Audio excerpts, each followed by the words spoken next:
Hi, I am Dr. Bhushan, BTM Vet Care Hospital, Kukatpalli. Today I am here to share an important topic. The topic వచ్చేసి tick fever. దీన్నే మనం tick born disease అని కూడా అంటాం. ఇది ఎలా diagnose చేయాలి?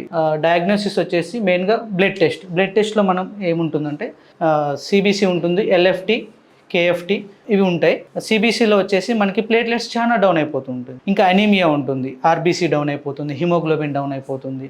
ఇంకా మీరు ఇలానే నెగ్లెక్ట్ చేస్తే ఇది మల్టీ ఆర్గాన్ ఫెయిల్యూర్ అయ్యే ఛాన్స్ కూడా ఉంటుంది, లైక్ లివర్ ఇలా డ్యామేజ్ కూడా అయ్యే ఛాన్స్ ఉంటుంది. నెగ్లెక్ట్ చేయకండి. ఇలాంటి సిమ్టమ్స్ ఏమన్నా అబ్జర్వ్ చేశారంటే వెంటనే వెట్ దగ్గరికి తీసుకెళ్ళండి. ఓకే. ఇంకా ట్రీట్మెంట్ వచ్చేసి దీనికి సిమ్టమాటిక్ ట్రీట్మెంట్ ఉంటుంది, టిక్ ప్రివెంటివ్ మెడిసిన్స్ ఉంటుంది, యాంటీబయాటిక్స్, ఫ్లూయిడ్ థెరపీ, ఇంకా సివియర్ అనీమియా కేసెస్లో బ్లడ్ ట్రాన్స్ఫ్యూజన్ కూడా ఉంటుంది. దీని యొక్క ప్రివెన్షన్ ఎలా ప్రివెంట్ చేయాలి, చాలామంది పెట్ పేరెంట్స్కి ఉండే డౌట్స్ ఇది.